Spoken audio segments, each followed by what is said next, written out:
Welcome to Tell Me Your Story. This is the Mayhem To Miracles edition, as we give you choices and knowledge of those choices to help make your dreams come true on this program that comes your way Sundays at 7 a.m. and 7 p.m., Monday mornings at 1 a.m., 9 a.m. on Wednesday. Special edition of Tell Me Your Story. Today's guest is another one of the 30 contributors to Mayhem To Miracles, published by Sacred Stories Publishing. SacredStoriesPublishing.com is the website you want to go to find out more about the book and purchase it through Amazon as well. It's on that site and many others, I'm sure, but you can certainly go there. And we will be giving you our guest's website as well as we begin talking with our special guest for today, who has written a story that has been added to the compendium, as I like that word, compendium, of stories in Mayhem To Miracles, which is book 3 of a series starting with Chaos to Clarity, going from there to Crappy to Happy, and then Mayhem To Miracles. When Spirit Calls is the title of her story. Judy Lemon, thank you so much for joining us here on Tell Me Your Story. Thank you, Richard. It's lovely to be here. You know, I have been looking forward to all of our guests here on this version or edition, if you will, of Tell Me Your Story, talking about their stories. And I sometimes in a pre-interview, I will ask this question, which I'm going to ask of you in the context of the interview. And that is, beyond this story that you have contributed to this particular work, and possibly the other 2 earlier editions, what kind of work, if you will, in light of the knowledge that you have of sacred stories and the types of authors that they have, what kind of work is it that you do in terms of changing and transforming your life and helping to transform the lives of others? I have 2 hats, but I combine them. I'm a longtime shamanic practitioner, and I'm also a certified trauma therapist. And I have been working for several years to combine techniques from the 2 to what I call trauma-informed shamanism. Trauma-informed shamanism. That's different. Yes. Yes. How is that different from regular shamanism? Well, I have been finding, as I started out over 20 years ago working with shamanism, and, I've run the gamut of things, energy healing, soul retrievals, plant medicines. And one of the things that comes up quite a lot when somebody comes for shamanic healing is they may have some unresolved trauma. They may have some kind of sensation in their body that hasn't been able to be explained by medical procedures or examinations. So some years ago, Spirit brought me into the Brazilian jungle and, by a very strange intervention, introduced me to Dr. Peter Levine's work, Somatic Experiencing. And when I looked at that, I got the message, you must learn this and bring this into your work. So oftentimes, rather than just doing a straight shamanic healing session, whatever that might be, or a straight somatic experiencing session, these sessions are completely channeled by what I call my amazing spirit crew.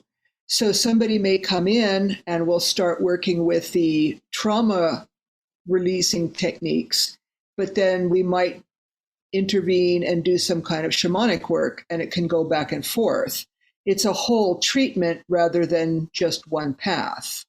I have always been intrigued by shamanism, not knowing a huge amount. Have had guests on who have also been shamans. How long have you been, do we refer to it as a practicing shaman? I am inducted into the lineage of Rio Napo in Peru through my first teacher. And in the area of the Amazon, we don't use the word shaman. That particular word comes from the Tunguska region of Siberia, and it's become a bit overused. I prefer the term Chacahuarmi, which is Quechua for bridge woman, I act as a bridge between the different dimensions, between the physical and the different spirit realms. And you've been doing this for how long? Ooh, over 20 years. Wow. So you actually do travel down to South America, down to Brazil or whatever other countries to continue your learning, your education, if you will, your practice? Yes, the path of the vegetalista, which is a more specific term for people who work with plants, and I don't necessarily mean solely hallucinogenic plants,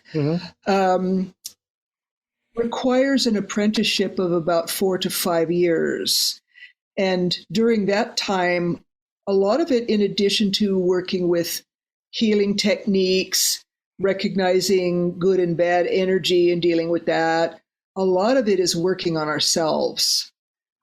Because when you're working with somebody in energetic realms, you don't want to be spewing any of your stuff, and we all have stuff. Everybody has something that they're working on, whether they know it or not. So if you come to me for a healing and I haven't really looked in my own mirror to work on my shadow side, there's a good idea that I may spew a lot of that onto you, which really doesn't help the healing process. So we do what we call dietas, which basically is a very severe near starvation state where we have to isolate ourselves in like jungle huts or even like a platform. I've spent a couple months on a platform overlooking a river. And basically, you can't use commercial hygienic products. So you get a little bit smelly, which is all right. The idea is that you become one with nature, and then you bring in spirit guides who become your helpers. They take pity on your suffering, and they come in and ally themselves with you. So you've led me into one of the subjects that I absolutely love talking about, and I'll have you expound on this as a shaman, that nature is our greatest teacher. Absolutely. In my view of the world, I see how everything is connected. In biblical terms, when you would hear Christ say, all men are brothers, I see that. And it doesn't just stop at we as human beings. Obviously, the animals, what we might, the trees, the plants, the rocks. Many Native Americans might refer to them as the standing people, the stone people, whether you want to call them people or not. But you can actually, if you can suspend your disbelief at how ridiculous it may sound, you can talk to any of the spirits of nature. One of the things that we're taught, like when we're first starting out, is get a rock, go for a walk and get a fist-sized rock, something that attracts your attention. And have a question, something that may have a simple answer. And you put this rock in your hand and you ask it your question. And then you need to be quiet so that you can hear the answer. Lots of times when you're getting messages from spirit beings, they're very subtle. It's not necessarily as loud and clear as like the way we're speaking. I find if I would speak to a rock or a tree, they speak to me in a more archaic language. So I know it's not just me making it up. But it's very comforting. We can do things like tree speaking. Many times when people have problems and there's no one to talk to, you can go talk to a tree, or you can dig a hole in the ground and speak to Mother Earth. And in that way, we learn from Mother Nature, Madre Naturaleza. I find it interesting, too, the perspectives that folks take when it comes to the earth and, shall we say, playing, with the earth, especially as a kid. I mean, I grew up where my brother and I, even my sisters sometimes would come out into the yard, our neighbors. We'd be digging in the dirt. We would build forts with a bunch of spare wood that my dad would bring home from pallets that he had at the place he worked. We played in the bushes and the shrubs. We'd climb the trees. We'd fall out of the tree sometimes. But it was, and then there were those nights, like here in the fall, as we're conversing, we would run around the neighborhood, and there was still very little concrete, very little asphalt, and we were running up and down the yards where there were no fences. That's one of the things I remember most about growing up in the neighborhood I did. There were so few fences, and we would play kickball. We were lucky we had T-sections at both ends of our street, so if a car was coming, you saw it coming. Okay, everybody out of the street. Here comes a car. And you had plenty of time because they couldn't come around that corner very fast, as hard as some of them tried. But, I love, for example, even to this day, I'm 61 now. I wish that in spite of how much I love our conversation and doing these interviews, that I was up on a hill with my axe, chopping wood, preparing for winter and the fires that we are going to have, to just take the edge off than actually heat the house, because we love the cool weather. I mean, I was born and raised in Phoenix, of all places. Wow. And you talk about hot, It gets hotter and hotter every year. And I'm glad I'm living here in Santa Barbara. I love doing that stuff. I love being outside. Yeah. I hear you. We're roughly around the same age, and I have the same happy childhood memories we just lived outside and we didn't have to worry about it. I think my parents, or particularly my mom, like, go outside and play. Once you do your homework, make sure you come in at dinner time. And then once dinner time was over, it's like, make sure you come back in when the street lights are over. We didn't have to worry about any of the creeps that a lot of parents seem to have to worry about now. We didn't have internet. We didn't have cell phones, but we had our imagination. And when I was growing up, the original Batman was on TV. Oh my God, did I love Batman. So that's what we did. I was Batman and my sister was Robin, and my grandmother made us the costumes. Like, we had the capes and all the insignia, and all the neighborhood kids were the crooks. And like you were saying, like, we were up the trees, we were climbing up fences, and we had the greatest adventures. It's probably what led me into doing what I do now. It's like all those imaginary worlds and being outside, chopping wood, having a fire, more contact with Mother Nature. We would camp out in our parents' backyard, to my mother's consternation, because we were always using the Indian blankets as the not good. But she put up with it, and I am grateful for that. I mean, we just had such a blast. My father, of course, got a little annoyed with us climbing the trees because he grew them there because he wanted them to shade the house and to look beautiful. And sometimes we'd climb them and break a limb here or there, or what have you. But no, it was a great, in my opinion, it was a great childhood that we had. We're talking with Judy Lemon. We're talking about her contributions to Mayhem to Miracles, published by Sacred Stories Publishing, and that's sacredstoriespublishing.com. And we hope that you'll go to their website. What is your website, Judy, so people can go and find out more about what you do? Because I certainly will, because I like the work that you're doing, especially when we would put this in the category of almost alternative lifestyle, being a shaman. My website is just judylemon.com, just JUDYLAMON.com. Go there, folks. We will be linked to your website too, by the way, in addition to Sacred Stories Publishing when we have these interviews available for the listeners and the viewers, because this program is, of course, on YouTube as well as podcasts on SoundCloud, iTunes, TuneIn Radio, Spotify, Stitcher, Player FM, Blueberry, and many other locations too numerous to mention. And we're talking about Tell Me Your Story.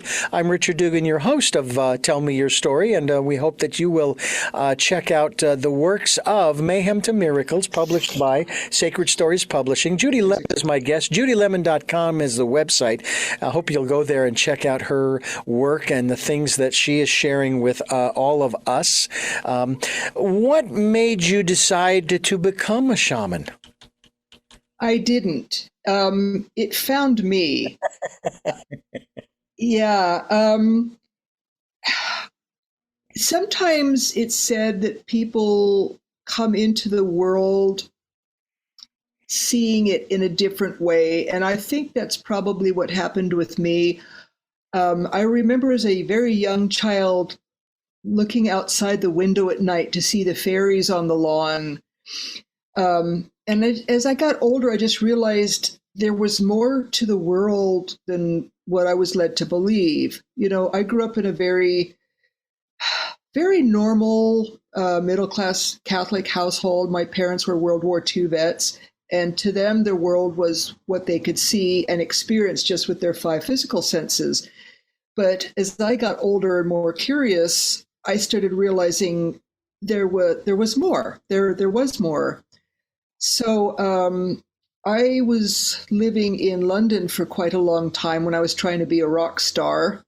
And as that was sort of coming to an end, I was walking through Covent Garden with a friend of mine, and there was this poster, Introduction to Shamanism, in a camp in North Wales. And I looked at that and I said, I have to go to that. What's a shaman? I didn't even know. I had no idea what it was. But in that camp, I saw more of the other sides of seeing. You know, we were working on these things called trance postures, and I shape-shifted into a bear. You know, no substances, just rattling in these particular postures. And I was so amazed looking down at my hands and seeing these black claws. And I was like, oh, yeah, I like this stuff. Give me more. Mm. You also have your own book, which I am very intrigued by, because the connection that you and I have in this regard is that I was actually given one of these as a birthday present by my wife. And the book is entitled Machete Woman, the Book. How did you come to garner that title? Because that's what I am. Because I've spent so much time living in the jungle, you have two pieces of equipment that are absolutely essential. One of them is you got to have a pair of rubber boots, knee-high rubber boots. The other one is a machete. Oftentimes when you're walking through the jungle, it's not a clear path. You need to have your trusty machete to clear the path. You know, or if we're harvesting plants to make medicine, you need a good cutting device. Other times you may need it to ward off poisonous snakes. You know, I've had to do that at times too. So it's just an all-around useful thing. And I found I quite enjoyed whacking things with machete. Like as I worked on my stuff, I would get really frustrated. You know, my ego was having a field day, so I would go find an old piece of wood and I'd get my machete out and You know, you may find the same as like in chopping wood. There's that very satisfying motion that you make, and you get this physical release through your body. Wow. Well, I tell you what, I want you on my side while you're holding that machete, let me tell you. It's not intended as a weapon. No. It's intended, obviously, to clear as you're working through the thick jungles.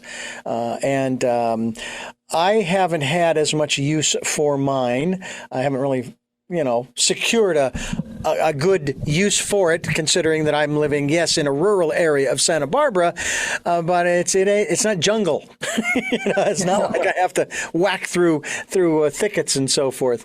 Very fascinating stuff. And of course, this book, the Machete Woman, the book is available at your website, judylemon.com, and also the podcasts of this program can be found on richarddugan.com, the homepage, as well as other outlets. So I hope that you will pick up a copy of her book, as well as a copy of Mayhem to Miracles, which is also what we're featuring on this program, this particular interview. And there she is. If you are watching the YouTube video, you see the book there that Judy is holding, and we hope that you'll get a copy of it through Sacred Stories Publishing. I'm Richard Dugan, your host for Tell Me Your Story, and I'm so glad that you folks have joined us on the program today. Also, a reminder that we encourage you to participate in the Decade of Perfect Vision, where you can go spend some time with you. That's right, go within and listen to that still small voice, as well as just be calm, or maybe even better yet, just be. Just be and enjoy that time by yourself. And as one of my guests has already stated, you start it with a minute, start with 60 seconds, set an alarm on your phone that you have with you all the time that I would love to throw into the oceans, but I'm not going to pollute the oceans with my electronics. Just 60 seconds. And then if you can ramp it up to maybe a minute and a half, and then 2, and then 3 and 4, and whatever you can do just to recenter. I know that after my little incident the other day, I had to do that. I had to take time to process and relax and realize that, okay, I learned from that, okay? And thank God no one was seriously injured in the incident. Myself, nor the person that I did. I hit someone in a crosswalk with my truck. I didn't see them, but they're okay. They got up and they walked away. They didn't want to go to the hospital. And so thank God that it was I don't know if I should say non-injury. Maybe there were some injuries. Maybe it'll show up later. Who knows? But needless to say, we must continue to move forward and forge ahead. I take responsibility. That machine was under my control, folks. So when you're driving and, you hit something or someone, you were driving, you're responsible. And that's kind of the way it is with our lives, isn't it, Judy? Especially when it comes to your story. Your story is rather intriguing because it ties into this whole aspect of listening to that still small voice. We could call it spirit. We could call it our higher self, our divine self. Talk to us about your story, When Spirit Calls. It is about acknowledging that small voice that speaks to us, and it doesn't really matter if you want to call him a spirit guide, an angel, divine presence. It only matters that you hear it, and it's possible for everyone. But with mine, ever since I was a young child, all I really wanted to be was a famous rock star. I started playing guitar at age 7, started taking voice lessons as a teenager, was in local bands here in Southern California, had some songs on the radio. But what I really wanted was to go to England, because I was always just enamored with all the British bands. So in the early 80s, I packed up and moved to London and got married and had a good life. I had a very good life, had my own recording studio. But it wasn't what I was supposed to be doing with my life. The man in the story, I talk about the person who's now my ex-husband, which is long ago. We just came to the end of our road together. In the book, I talk a bit about how I discovered his affair. I had to do some absolutely brilliant detective work, if I do say so myself. Not that you ever really want to have to deal with that kind of a thing, but basically I had learned to meditate about 6 years before all of that. And as I started to hear the voice of my higher self, I got very interested in ceremonial magic, energetic kind of work. And I think my ex-husband just maybe thought that was kind of weird. I don't know. His family, I don't think they grew up with any kind of religion. So as I got more and more into the magical realms, he started finding a lot more of his spirit in a bottle. And, we just kind of went like this. And spirit was telling me, this isn't for you anymore. But, you want to cling on. I had a nice place in the West End. I loved London. I loved being in Europe. But basically, spirit had to pull the rug out from underneath me to get me to come back to Southern California to heal and to get me into the path that I'm doing now. For some reason, I didn't have the support there. He wouldn't have wanted his wife to go live in the jungle for months, living with a bunch of other men, learning all these different techniques. So basically, I think spirit was knocking more subtly and I didn't hear it. And then they said, all right, here we go. Wham, pulls the rug out. And it is very traumatizing. A lot of the clients that I see, even though they may not have gone through exactly what I've gone through, at times we've all fallen into a pit, a disease, somebody dies, or your own catastrophe. And when you're down there, you think, gosh, I'm so alone. Like, why is this happening? Why is this happening to me? But now, like, all these years later, I can look back and I see exactly why it happened. It was like the great divine set up all these things as a domino. It's painful to go through, but when you look in hindsight and see where you came from and why all of this happened, now I just say, thanks, guys. I listen to my still small voice, and I call my still small voice my friend. Yes. I have for years. And it's one of those things where it took a while to trust. Yes. I had an experience, and maybe you've had one too, where you're getting the prompting, as I was, and I've shared this story more times than most people would care to hear on this program. I was bicycling. That's what I did. I couldn't drive at the time. I was bicycling to work one day out in Phoenix, and it was out in the rural area, farm area, where the farm fields were 1 square mile blocks. So I'm getting up to an intersection, and the prompting says, hang a right here, and then go up, and then make a left, and then make another left at the next intersection, and then make your right and continue on to work. And I'm going, but that takes me 3 miles out of my way. Why would I do that? And I went a half a mile past that intersection, and the prompting got stronger and stronger and stronger. I couldn't shake it. So I turned around. And I went back to that intersection. Of course, in this case, now it's a left turn. Then I made the other 2 lefts and then the right turn back onto the same street I was already on, but a mile down the road, and continued to work. I have no clue as to why, other than the only conclusion I was able to come to was, my still small voice was basically testing me, saying, do you really trust me? Are you really going to follow the promptings that I give you? I'm not going to put you in harm's way. Never. I would never do that to you. But I will challenge you, and this was a test of sorts. You ever had that happen? Oh, yes. Yes. Everybody has the ability to hear the voice, the inner teacher, whatever you want to say. And oftentimes what they do is they will give us these tests or these smaller messages to see if we're listening. Here's an example, like from my experience. In one of my teachers' camps, he's built a lagoon, and he rescues tortoises and turtles from the market so that they don't get sold for food. So you see him riding his motorcycle up the hill with a great big turtle, and he releases them into the lagoon.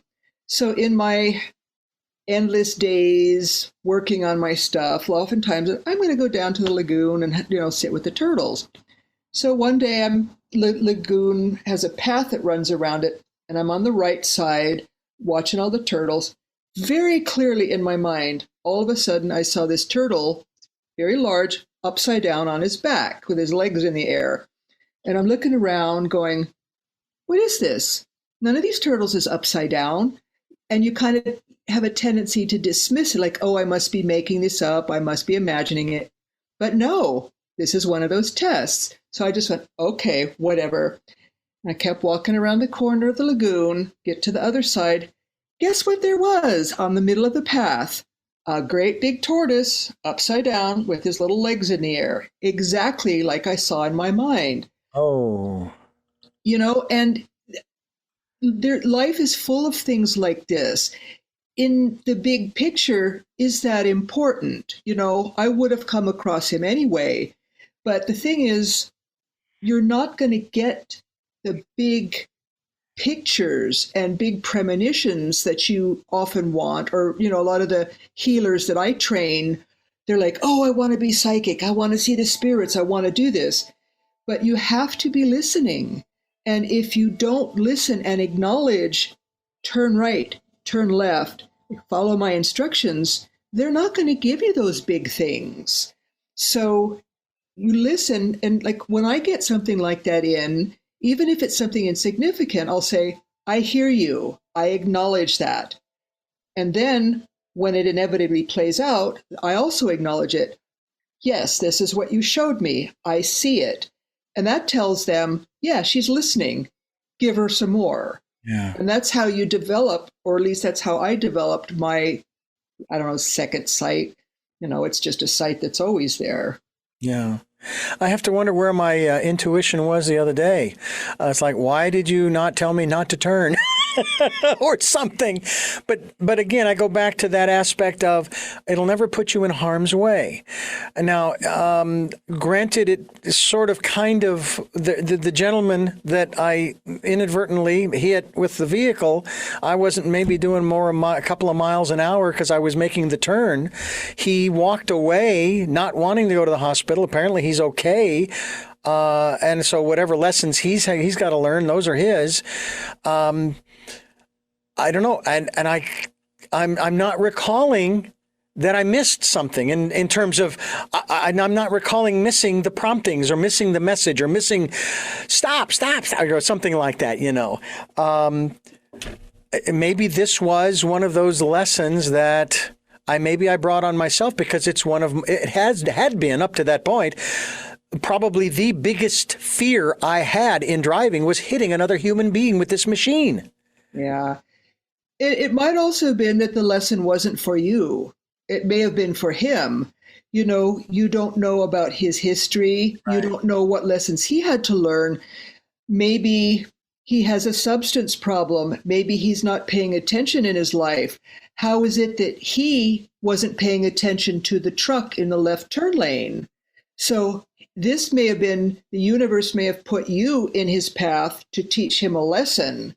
And obviously for you to be ultra vigilant, oh, here comes this person on the crosswalk. Does he see me? Oh, we better wait a minute. Yeah. But perhaps for him, he needs to wake up. And that was his wake up moment. Yeah. And I, of course, had the sun in my eyes as I'm turning. I mean, the way the sun was at 4:45 in the afternoon. And even one of the witnesses said that. They said, well, that turn is difficult right this time of the year because. Yeah. But the thing that really got me was I kept hearing, oh, Richard, calm down. It's all right. This happens a lot more than you think. And I'm going, you've got to be kidding me. People are getting hit all over the place. Yeah. Gosh, and I know that's probably true, but it doesn't make it any easier, It's one of those things.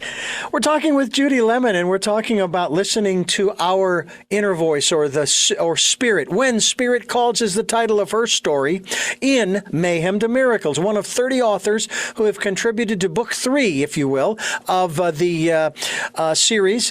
First was Chaos to Clarity. We did 12 interviews back in 2018 for the January 2019 Tell Me Your Stories month. The entire month was Chaos to Clarity, and the entire month of November of 2021 is Mayhem to Miracles, published by Sacred Stories Stories Publishing. I'm Richard Dugan, and this is Tell Me Your Story, New Paradigms for a New World. We're here with Judy Lemon. JudyLemon.com is the website. I love the book that you have, that you've written about the Machete Woman. I'm just like, okay, well, Arnold Schwarzenegger nor Sylvester Stallone, neither of them could play the role of the Machete Woman as portrayed in the book. In the movie now, the Machete Woman. Watch yourself, especially if you're a plant. Not so much a person, but a plant. Who is the gentleman in the picture standing next to you on your website, where your book is spoken about and promoted? That's one of my teachers, Don Luis Panduro. Now, is he indigenous to the area and where you are? Is this Brazil? What part of it's Peru. Peru. Yeah. And he lives in the jungle? Yes. And yet he has. Now, did he move there from civilization, as it were? Oh, no, he grew up around the area. Okay. And what brought him to shamanism is he had an accident, I think, when he was playing what we call soccer here, but where around the world is known as football. And I think if I remember correctly, he broke his nose. And then I think he started to get some kind of a cancer from it. So he went to go see one of the indigenous healers. And there again, they don't use the term shaman. It's like curandero. And this person saw that he could be an apprentice. So as he was healing, these methods kind of called to him, and that's how he became a healer. And his story, the indigenous people's stories are so rich. There's so many wonderful myths and legends and magical beings down there. And I know you were asking about Lucho, but when I did my first apprenticeship with my teacher, Javier, that involved going way, way into a remote village up on Rio Napo. And one night I was sitting around with some fishermen, and we were passing this bottle of aguardiente around with this achuti penis in it, which is, they have a lot of aphrodisiacs down there. And I thought, oh, these guys are fishermen. I wonder if they've ever seen a mermaid, sirena. So I took the opportunity to interview them. Every one of them have seen mermaids. Oh. And they all had these fabulous tales of these enchantresses, and they were dead serious too. They could be kind of scary beings like the Lorelei or the sirens luring the men onto their doom. Ah, yes. Mm-hmm. And, the jungle is such a magical place. You have people who believe in all of these beings like the Chuyachaki and the Lamparias. And they see those, they exist, and they become part of our training because we call them in as our teachers. All of this is just so very interesting. You also have you have workshops, you've got trauma therapy, shamanic services that we can talk about, personal intensives, as well as counseling. I've been through a few personal intensives myself, not quite like what you put on. Back in the early 80s, I went through a program called LifeSpring, which was an outgrowth of EST. It wasn't EST, it was a little different, so, that lasted as long as it was supposed to. Enjoyed it. I learned a lot from it. It seems to me, though, that the whole goal of all of these different modalities, whether it goes back to the 80s or the present day, and the work that you do, is to help people to transform their lives, whether it's through their healing of the traumas, or physical, mental, or other emotional issues, or getting in touch with their shadow side and acknowledging, I that's mine. I own that. Okay, and it's okay, and it's okay. It's mine, and it makes me who I am today. That kind of stuff. The transformation is what is really the most important aspect of it. It is. Oftentimes, I tend to attract people who have some kind of spiritual interest. Like I'm listed on the traumahealing.org website, which is a somatic experiencing website. And I probably one of the few, if any, shamanic practitioners on there. Many of the people are licensed people like psychologists, psychiatrists, social workers. And they don't deal with the dark spiritual work that I do. So people will look on that and they think, oh, she combines the magical stuff. Oh, am I carrying an entity? That's what's causing my problem. I want to learn how to develop my sight. How can I be a healer? But, I've got to get rid of this trauma first. So, they come in for different reasons. But you're right. It's all about making steps forward, however you want to go. If you want to be a healer, what's your next step? If you want to heal your trauma, how do we do that? How do we do that in a way that doesn't re-traumatize you?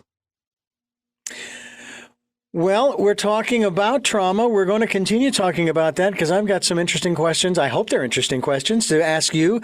Judy Lemon, our guest here on Tell Me Your Story, contributor to Mayhem to Miracles, published by Sacred Stories Publishing. SacredStoriesPublishing.com is the website. We hope that you will go there and check out the book, as well as go to JudyLemon.com to see what she is all about, her shamanic practice, as well as the work that she does. I know that it goes by another name, but since that's what you have on your website, I'm going to use that right now. I'll learn the other languages later, but we hope that you will stay with us here on Tell Me Your Story. I'm Richard Dugan, your host, and I thank you for staying with us here on the program as we continue our conversation with Judy Lemon and talk about being a shaman in reference to trauma.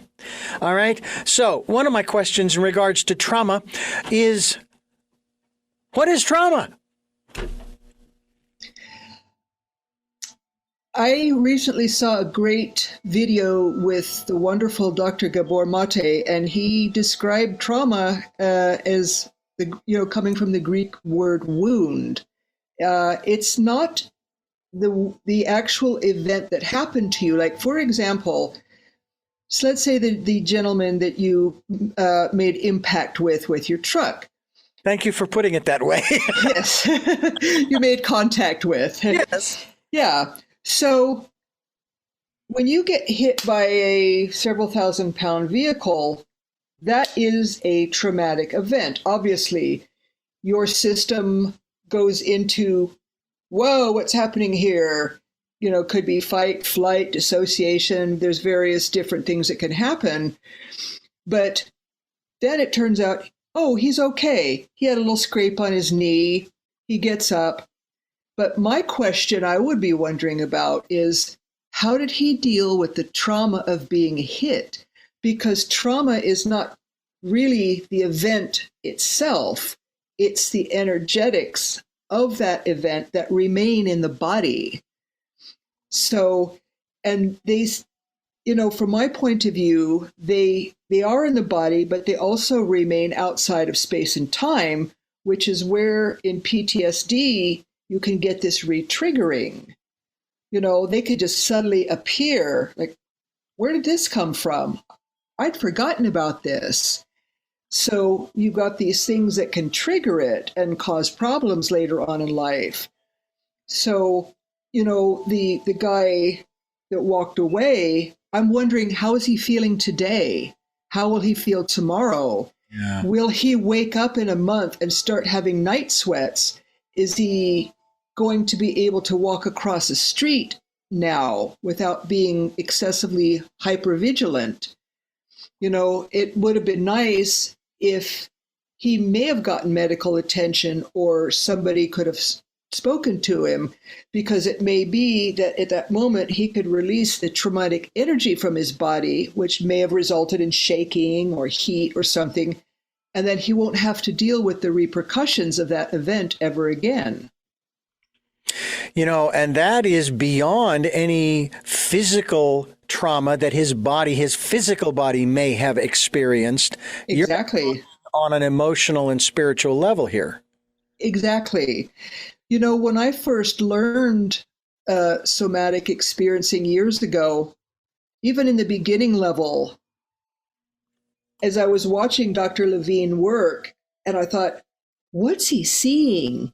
And something inside me said, he's using a second sight, and obviously that was my take on it.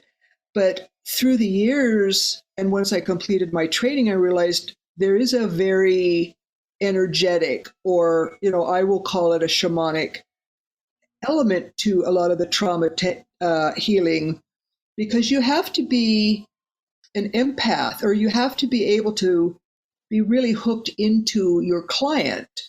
Oftentimes, and this is what we talked about in our training, we may feel their physical symptoms in our body.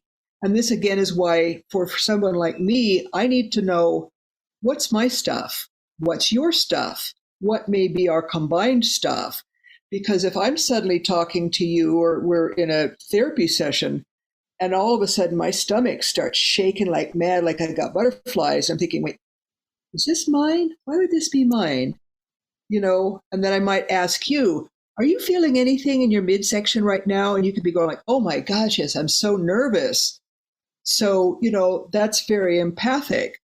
You have to learn that awareness. So even for you, you were able to drive away, no damage to your truck, no criminal proceedings, like no big consequences. But even like, how do you feel in your body when you think about that? Mm-hmm. Well, that's what's really interesting is I shed a few tears in that period of time where I was leaning up against a pole, bent all the way over, and the police would come over asking me if I was okay. First thing they asked me is if I'd been drinking. Of course, I said, no, not until I get home. Under the circumstances. But I was shaken up on that because it was not something I ever wanted to have that experience. I didn't want and I think that's probably what drew it to me, because I didn't want it. And the universe doesn't care whether it's something you want or don't want. The experience is what they bring you, And so there I've had the experience now. And yeah, okay, fine. A lot of other people, they've had this happen to them, whether they were hit by or hit someone. God forbid that it was something serious nonetheless. But it is interesting from my standpoint. It's the second incident, not of hitting someone, mind you, but it's the second incident that I have had in 2018. Yeah, 2018, I was involved in a non-injury accident where I was traveling down a side street and a gentleman in his BMW pulled out in front of me from a driveway. So that turns out his fault. And they said I was going too fast. And the police said it doesn't matter how fast he was going, plus the fact there's no way you can prove it. But it doesn't matter how, if he could have been doing 120 and you'd still be at fault because you pulled out into oncoming traffic. But at the end of the whole thing, I went up to the gentleman in front of the police officer. I extended my hand and I said, first of all, I am glad that we are both okay. And second of all, go out and make it a better day than this has been. Oh, I love that. And I really believed that. So I actually went up to the gentleman just the other day after this had happened and when everything was settled, and I said, I just want to extend my sincerest apologies. Please, I hope that you're going to be okay. Because we live in the same community and there is a connection that we all share. Whether it was the first gentleman or this gentleman just recently, I may come across this person again down the road, and I don't want to have, you're an idiot, you shouldn't have been in the crosswalk, and da-da-da-da-da-da-da. It's like, seriously? Yeah.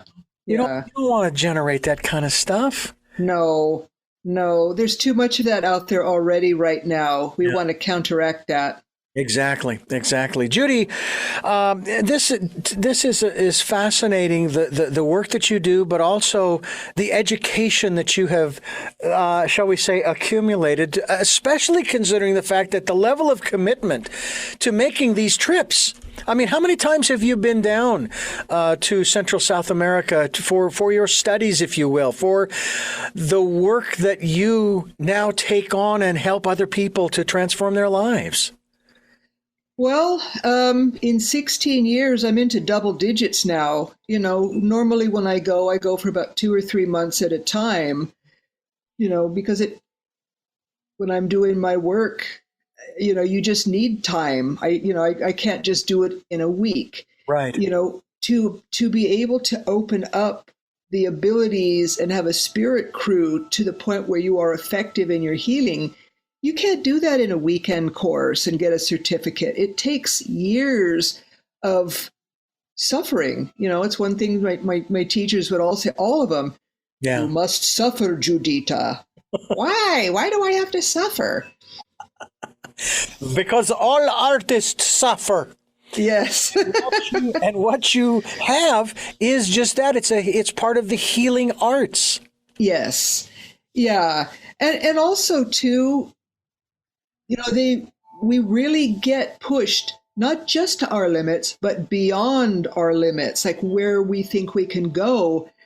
And I remember one time when I was in one of my teachers' camps and I was just really suffering. I was getting so fed up, I could just put my pack on and walk out of the camp. This little voice comes in and says, when you get home, get yourself a book on Navy SEALs. And I went, what?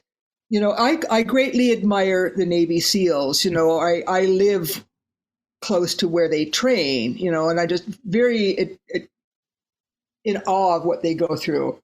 So I get home and I get a book on Navy SEALs and I start reading it and I go, no wonder they wanted me to see this. Even though what we do is completely different, it's the mind work. Our minds put us at so much of our limits. Oh, I can't do that. Oh, I might be tired. Oh, I might be sick. Oh, that's too much for me. And it's just our own limits. Whereas like in the kind of training that I had to do, you have to break those walls down, and I had that once in a medicine ceremony in my teacher's camp where the plant spirit says, let me show you what you're doing. And she put me in this box. You have your limits and you want everything to be recognizable. And I felt like, okay, guilty as charged. She goes, let me show you what it feels like to be your teacher. And she took away the walls. And it's hard to describe that. It's like what we call being in the void. And she says, this is where you must learn to operate from. This is where the healing comes from. And I just went, oh. So I found reading about like how the Navy SEALs pass through a lot of because they go through some really amazing physical challenges. Yeah. How do they get through that? It's the same thing. It's the mind. And of course, not everybody makes it through the training as a Navy SEAL, and they can try as hard as they want. But if they don't have that mental toughness, as it were, or discipline, maybe is a better word, mental discipline. I mean, I was even thinking about that, I've heard some of the stories of some of the things that they do, especially out in the water. Yeah. And they're out there all day. And I'm thinking, okay, so if you could program yourself to get in the zone, okay? To get in the zone, like they do in sports, or sometimes like what happens with these programs where, really, it's an hour and a half already? Wow. I can't believe it. And it hasn't been. It hasn't even been an hour yet. I know it seems longer, but no. But getting into that zone, if you're in the present moment, yes, that makes all the difference in the world. Yes, and funny when you say that too, because in one of my earlier trainings, when I was having trouble with that, my mind was wandering here and there. They said, "Go get the power of now." I had never bought that book by Eckhart Tolle. And I'm like, really? You want me to get this like new age kind of a book, like The Power of Now? Like, but I'm training to be like this jungle curandera. But I listen to that. So I come home and I buy The Power of Now, and then I start laughing. And I'm like, oh, of course, this makes complete sense. It's constantly here now, here now. Don't worry about what happened there. Don't worry, like, is there a big anaconda out in the woods, like ready to come, like fall on me off of a tree? If you're present right now and you're very aware, you're going to know that thing's up there. It's like, oh, maybe I won't go down that path, or machetes at the ready. Wow! It is what we talk about on this program quite often, and that has to do with being in the now moment, being present. It's very difficult to... Well, you can't listen to the still small voice if you're not in the present moment, because that's when the still small voice is talking. Yeah. And so it's really important to learn how to do that. I don't necessarily advocate any physical harm to self, like, okay, I'm going to pinch myself, so I'll stay in the present moment. No, there are better ways. Yeah. Yourself in the present moment, just by staying focused. And I even started thinking about that in regards to the incidents, thinking, where was I just before I made the turn, and so forth? Was I really focused on what I was supposed to be doing, and that's operating the machine? Now, first of all, I can honestly say, A, I wasn't eating or drinking. B, I wasn't even looking at or thinking about my phone or anything that would be coming across it. But C, it may have been that I was just in awe of how beautiful things were. It was a nice, cool breeze blowing, blue skies. I mean, Santa Barbara, come in, and I became distracted by my environment. That's the only thing I can think of where I wasn't 100% present. I mean, I knew I was driving the truck. I knew I was making a left turn, and I knew that the light was green, Yeah. Lots of things to take a look at, and I think that we would like encourage people to do that, to learn how to stay in the present moment. What suggestions, simple suggestions, might you have to assist those listening in staying present, staying in the now? I always say that awareness is everything. And it's something that has to be trained, like learning how to meditate. Like when I learned to meditate many years ago, I was given a mantra, and they acknowledge your mind is going to start wandering to, what am I going to have for lunch later? I'm kind of bored. Oh, is that somebody at the door? Then you come back to the mantra, and it's like training a spiritual muscle, The many weeks and years that I've spent in my teacher's camp, a lot of what I had to do was to be aware of what was going through my mind at any given moment. And, I even got it to a point where I would start naming the parts. This one's the narrator. This one's the storyteller. This one's the one who's being interviewed. This one is this. So then what would happen is something would come in to be like, that could take me down the rabbit hole. And I'd go, oh, you're the trickster. You're the bullshitter. We're not going there. So it's all about, like, you have to keep coming back. It's very difficult to remain in that state of ultra awareness 24/7. Like, we as human beings, at least unless you're uber enlightened, which there are very few people in the world who are, you're not going to be in that state the whole time. But through time and listening and feeling, a lot of it's feeling in your body too, you start getting this 360-degree thing that helps you kind of tap in what's happening in front of me, and sometimes it's just making the effort. Am I paying attention? What am I doing? Like, oh, I'm washing this dish, but I'm thinking about Star Trek. Okay, wait. Oh, the dish broke. Damn.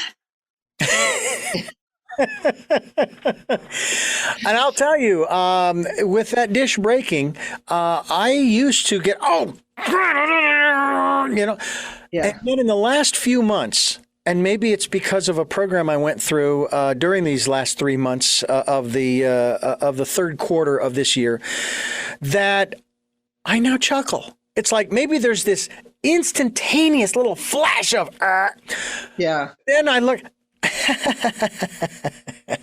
Yeah. I laugh at it. Yeah. And it's a genuine chuckle of, oh, that was humorous. That was interesting. That was kind of funny, silly, strange, whatever.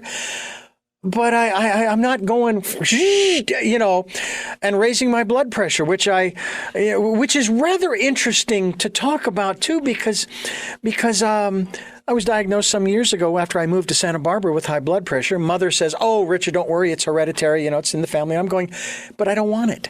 Yeah. I don't want it. But they took all the tests. They pulled all the fluids out that they needed to test, and they couldn't find a physical or physiological cause. And I said, "Because it's up here. It's up." And of course, the first problem was, I was having problems dealing with and again, the judgment on my part, the stupid drivers here in California. And then someone shared with me something that was real impactful. I said, "You do realize, Richard, that these people do not get up in the morning and say, 'Let's get Richard.'" Now, when they said that, and then they added this, which was a double-edged sword, they said, "It's not personal." No. And I thought, oh, thank God it's not personal. And what do you mean it's not personal? They don't care enough about me to make it personal? It's like, really? Get a grip, boy. Yeah. It's one of the things that's kind of helped me in realizing that, look, just like you, everybody else is trying to get from point A to point B in one piece. And some of them did literally just crawl out of bed, so they aren't even fully awake and aware of what they're doing. So you, Richard, you need to be 100% aware of your environment and your surroundings and what's going on around you, and be tapped into. I mean, I don't care if it's 2 copper wires or a cable, tapped into that still small voice that's going to warn you, hey, I think this car in front of you is going to do something really strange, and so you might want to back off. And they do. I back off, and they do it. I've done what I've needed to do to be the defensive driver, not trusting anybody, including my beloved mother, to do the right thing. It's not her responsibility to look out for me. It's mine. Yeah. So there you go. Very interesting stuff. Judy Lemon is my guest. We're talking about a lot of different things here, and the work that she does as in the English translation, shaman. Also, the contribution she has made to Mayhem to Miracles, the book that contains 30 stories in there, of which hers is one. And her story is When Spirit Calls. And it's always calling, folks. All you have to do is listen, and listen to Tell Me Your Story. We're bringing new paradigms for a new world here on the program, and we're talking with Judy Lemon. Judy, I want to thank you for giving us so much time here on the program. This has been a real treat, a real joy, especially in the context of this special edition with Mayhem to Miracles through Sacred Stories Publishing. They are at sacredstoriespublishing.com, as well as your website, judylemon.com, which we will be linked to as well. And I thank you so much. I also have 3 final questions that I'd like to ask you. But again, a great appreciation for the work that you do for others, with others, to help others to transform their lives. And I will bet you that when you tap into that energy that you use in your work, that it doesn't just transform their lives, it transforms yours as well. It does. While we don't go into this looking for something, I think the greatest joy that I have is when I see somebody coming back to life. For example, I would say probably a good 90% of the work I do is with sexually abused women, incest, domestic violence, and all sorts of stuff. And some of them may come in and they look kind of gray and drawn, and I think like, oh boy, their spirit energy is very low, their life energy, their chi, and then after a session, or even sometimes during the session, I start seeing the color come back in their face, and you start seeing like the sparkle come back in their eyes, and they sit up, and I always ask my clients at the end, what do you notice that's different from when you came in? And some of them are just speechless. And I'm thinking, it's not me that does it. I'm only a conduit. All these miracles are possible because I'm working with this divine energy. But I just got an email today from the partner of one of my abused clients. And he said, I just want you to know how your work has affected her. She comes home so lively and so changed, and the changes are permanent. You're bringing her back to life. And he kept speaking like that, and I was just looking at it, and I just got tears in my eyes, because I thought, I'm just doing what I love to do so much. And yet, to get that feedback that somebody is really, really benefiting, that's my greatest joy. Well, I can concur with the work that I do is my greatest joy. I love doing this, love talking with you and other folks who are doing the work and helping others who want to do the work to transform their lives. And in turn, it's going to transform our society and our civilization. And I'm not even going to go down the road. I know it's going to take time, it could take years. So what? What else do we have but time, Yeah. And at the same time, while we're doing the work, we can still enjoy the life that we have here. So I appreciate your enlightening us in that regard as well. Let me just say to our listeners and viewers, thank you so much for watching and listening to Tell Me Your Story, New Paradigms for a New World. We hope that you'll join us on Sundays at 7 a.m. and 7 p.m., Monday mornings at 1 a.m., and Wednesdays at 9 a.m. for that special edition, as well as the podcasts on SoundCloud, iTunes, TuneIn Radio, iHeart, Amazon Music, and the like. We also hope that you will go to YouTube and watch these videos as well. Subscribe to the podcasts and videocasts if you'd like. We'd really appreciate that. I mean, being over 50,000 listens in less than 4 years, I don't know what that means, but hey, I'm happy with that wonderful number.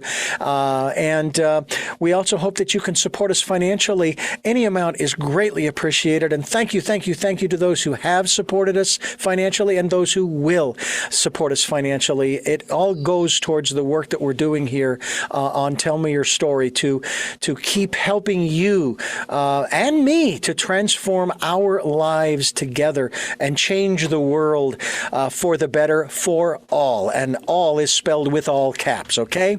I will yell it. All, okay? And then also participate in the Decade of Perfect Vision. Spend that time listening to that still small voice that we have been talking about throughout this entire program. Again, it'll never put you in harm's way. We'll challenge you, but it will never put you in harm's way, and it's there to help you and guide you and encourage you and inspire you. So please take the time to do that. And with that, my first of 3 questions is, who is Judy Lemon? Oh, boy. She's a being that's had a very magical life. And she enjoys the simple things, like we were talking earlier about things like chopping wood. One of the times I was speaking to my now deceased father, and I asked him if he had advice for me, and he said, you're going to be back here in the spirit world sooner than you would ever imagine. And they lived into their 90s. He goes, take the time to enjoy the physical world while you have it now. He goes, I don't have any hands. And my dad was an electrician and a carpenter and a plumber, and he had a workshop out in the garage. And he goes, you know what? Enjoy that bottle of wine. Enjoy that piece of chocolate cake. Enjoy chopping wood, or the smell of a wood fire, or, visiting with your friends, living in the moment, because you may not wake up tomorrow, and then when you get back to the spirit world and the great creator says, did you enjoy your life? What did you learn? Did you have fun? You want to be able to go, gee, that was great. I want to go back and do it again. What is it that you hope to or want to achieve through the work that you are doing now? I would like to do more collaboration with others. I've been honing my own gifts for many years, and I find that when I do things with others, like, maybe like another kind of a practitioner, or I do have friends who are licensed mental health providers, and I really enjoy doing things with them. So I'm probably going to be writing more. I'll have another Sacred Stories thing coming out in January, and their animals anthology. And then I've just contributed a story to shamanism, which will come out later next year. Probably doing things on a greater level. Maybe I don't really do things like YouTube videos or Facebook Live and stuff like that right now. There's only so much one can do in a day. And, like we were talking, like these electronic devices, I want to live the real world. I don't want to spend my day in front of a computer screen. So probably just expanding my work so that it reaches a greater level, however will happen. I don't know where that's going yet, but I'm on the road. And finally, what is your life's purpose? I would say that my life's purpose is to help uplift others.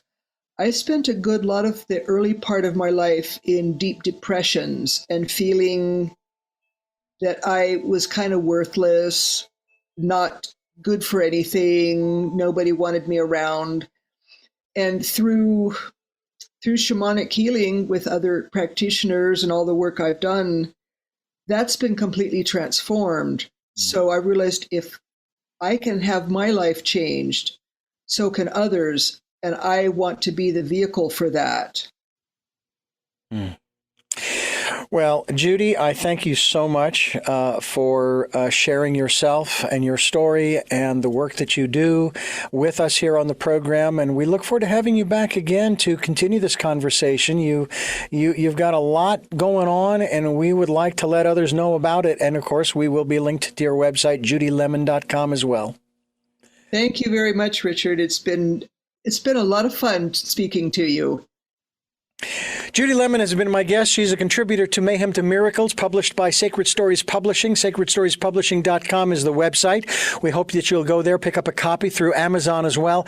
And also go to Judy Lemon's website. JudyLemon.com will be linked to her website so that you can find out more about the work that she's doing, and maybe pick up a copy of that one book that she has written called The Machete Woman. It's the book. Who knows? Maybe there will be a movie. My life story, Judy, will be a film strip. Okay, it'll be on microfiche. That's where mine's going. And we thank you for listening to and watching. Tell me your story. New paradigms for a new world. We are giving you choices and knowledge of those choices to help make your dreams come true. Until our next broadcast, podcast, videocast. Love to Lal.